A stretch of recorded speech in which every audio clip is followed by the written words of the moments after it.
कि मैं आपसे कुछ विषयों पर बात करूं। ये विषय ऐसे हैं। नमस्कार सभी को, मैं सोहम। तो जैसा कि आप जानते हैं, इलेक्शन 2024 7 फेजेस में डिवाइडेड है, जिसमें जब ये वीडियो रिकॉर्ड हो रहा है तब तक ऑलरेडी फर्स्ट फेज जो है वो कंप्लीट हो चुका है, जहां इतनी तेज गर्मी और हीट वेव्स के बावजूद हाई टर्नआउट देखने को मिला है वोटिंग में। इससे कम से कम ये बात तो पता चलता है कि चाहे कितनी भी गर्मी क्यों ना हो, इस साल भी ज्यादातर लोग वोट देने जरूर जाएंगे। भले ही आप और मैं सोशल मीडिया से ज्यादा रियल ऑफलाइन वर्ल्ड में वोट नेग्लिजेंसी के बारे में क्यों ना ज्यादा सुनते हो। जैसे कि कुछ ऐसा, अरे चाचा कल वोट देने कितने बजे जाओगे? अरे बेटा, ये देश तो पूरा बेच ही दिया। अभी तुम बताओ, ये गर्मी में मेरे अकेले वोट देने ना देने से क्या ही फर्क पड़ता है अभी? क्योंकि वैसे भी जिसको सत्ता में आना है वो तो आएगा ही। मेरे अकेले से क्या ही होगा। ऊपर से नेता लोग वो तो रहेंगे मस्त एसी में, और मैं अकेला ये गर्मी में जाऊं। इसलिए मैं वोट देने नहीं जाता। 2 वड़ा पाव देना बेटा। तुम जो है अपना वाला पेमेंट जरा कर देना, क्योंकि मेरा यूपीआई में थोड़ा प्रॉब्लम चल रहा है। सोचो, अभी एसबीआई का सर्वर भी डाउन चलने लगा। क्या हालत हो गया रे देश का। ये सब दोगलापन है। देखिए, आप में से बहुत लोगों को ये लग रहा होगा कि मुझे दिखने में यंग और यूथ वोटर ज्यादा लग रहा है, कि जैसे मैं न्यू वोटर हूँ कोई, इसलिए शायद मैं इतना ज्यादा इंटरेस्टेड हूँ वोटिंग, इलेक्शन ये सब को लेके। मगर ये सच नहीं है, क्योंकि बहुत सारे ऐसे भी लोग हैं जो यूथ वोटर्स है, फिर भी वो लोग वोटिंग को बहुत ज्यादा नेग्लेक्ट करते हैं। ये सिर्फ ओल्ड एज या मिड एज पर्सन का प्रॉब्लम नहीं है, ये हम सभी का प्रॉब्लम है। मतलब ये ऑलमोस्ट सारे एज ग्रुप में ऐसे पर्सन होंगे जो वोटिंग को नेग्लेक्ट करते हैं। वोट देना बस एक रिस्पॉन्सिबिलिटी ही नहीं, बल्कि ये आपके पर्सनल लाइफ के लिए भी बहुत ज्यादा मैटर करता है, चाहे आप किसी भी दल को सपोर्ट क्यों ना करते हो। देखिए, कम ज्यादा वोट क्यों देना चाहिए ये ऑलमोस्ट हम सभी जानते हैं। इसीलिए मैं ये समझाने का प्रयास ज्यादा करूंगा जो बहुत लोग शायद उतना भी डीपली नहीं सोचते। आप, मैं, हम सब ये जरूर जानते हैं कि वोट देने जाना एक रिस्पॉन्सिबिलिटी, एक ड्यूटी रहती है देश के प्रति। मगर आप फैमिली मैन तो छोड़ो, अगर आप अपनों को छोड़ के पूरे अकेले भी रहते हो ना, फिर भी वोटिंग जो है ये आपके एग्जिस्टेंस पे सवाल खड़ा कर सकता है। For voters, the issues run wide and deep. In the world's biggest democratic exercise, India has announced that it will vote in national elections from the 19th of April. In this consequential year for elections around the world, few can rival what's underway in India. Nearly 1 billion registered voters, 470 million of them women. Electronic voting from the highest peaks to the most remote quarters of the country. Voting is such a marathon, it's spread over... Stands out as a symbol of...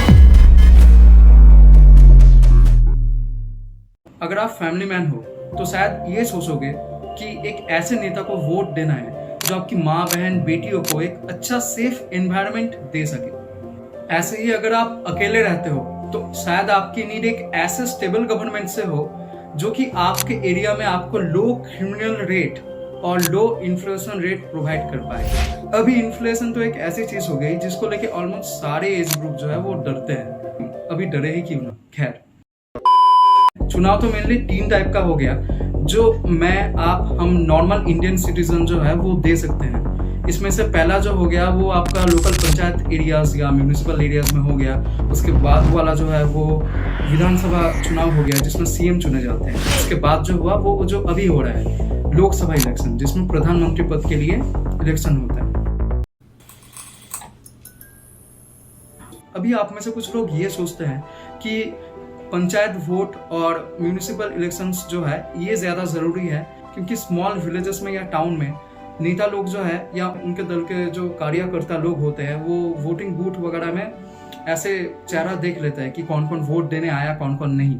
फिर जब कोई complain करने जाता है तो ऐसे बोलते हैं कि भाई तुम तो वोट देने ही नहीं आए, काहे का अभी कंप्लेन करने आ रहे, ऐसे टाइप का बोलते हैं वो।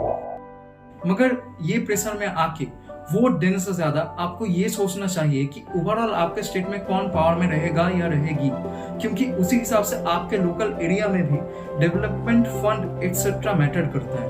और लोकसभा वोटिंग के केस में तो ये और भी ज्यादा इंपॉर्टेंट इसीलिए हो जाता है कि जो पर्सन पीएम की सीट पे होगा या पीएम की सत्ता पे होगा, क्या वो आपके स्टेट को इनफ फंड प्रोवाइड करेगा भी या नहीं। पूरा सिस्टम जो है ये एक दूसरे के ऊपर निर्भर करता है। अगर मैं समझाने में नाकामयाब रहा तो एक एग्जाम्पल देता हूँ, रियल वर्ल्ड में आधारित नहीं है।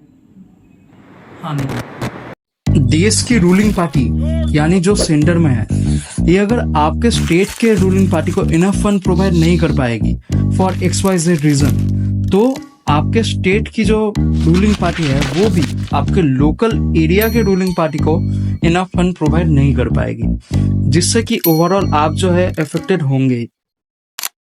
तो चाहे कोई भी इलेक्शन क्यों ना हो, वोट जरूर देना चाहिए। अभी कुछ लोगों का वोट ना देने के पीछे एक कॉमन कॉन्सेप्ट होता है कि वो जिस पार्टी को सपोर्ट करते हैं वो शायद अभी उतनी इम्पैक्टफुल ना हो सत्ते में आने जैसी, इसीलिए वो लोग वोट देना अवॉइड कर देते हैं कि भाई मुझे तो पसंद है, वो तो सत्ते में आएगा ही नहीं, तो मैं वोट देके क्या ही करूंगा। मगर ऐसा नहीं करना चाहिए, क्योंकि सारे पॉलिटिकल पार्टीज की ही एक ना एक कॉमन आइडियोलॉजी होती है जो वो लोग पावर में रह के फॉलो करते हैं। इररिस्पेक्टिव ऑफ पार्टीज, सोचो सत्ते में एक ऐसी रूलिंग पार्टी है जिसकी आइडियोलॉजी आपके आइडियोलॉजी के साथ मैच ही नहीं खाती, तो ऑब्वियसली ह्यूमन साइकोलॉजी के हिसाब से जब आपकी आइडियोलॉजी उस पार्टी की आइडियोलॉजी के साथ मैच नहीं खाएगी तो आपको पार्टी की गलतियां ही ज्यादा हाईलाइट करोगे ना, ये नॉर्मल बात है। जबकि आपको खुद भी पता है जिस पार्टी को आप सपोर्ट करते हो या जिस पार्टी की आइडियोलॉजी को आप फेवर करते हो, वो पार्टी का साथ सत्ता में आना अभी बहुत कठिन है। फिर भी आपको जाके वोट तो जरूर देना ही चाहिए, क्योंकि जरा सोचिए इस बात को कि अगर आप वोट नहीं दे रहे तो क्या आप ऐसे करके अपने ही मनपसंद आइडियोलॉजी का, अपने ही हक का, अपने ही आवाज का, फ्यूचर में जो 1% चांस भी है सत्ता में आने का, उसको तो आप नेग्लेक्ट नहीं कर रहे। ये आप जरा सोच कर देखिए। Keep growing yourself and help others to grow. जय हिंद।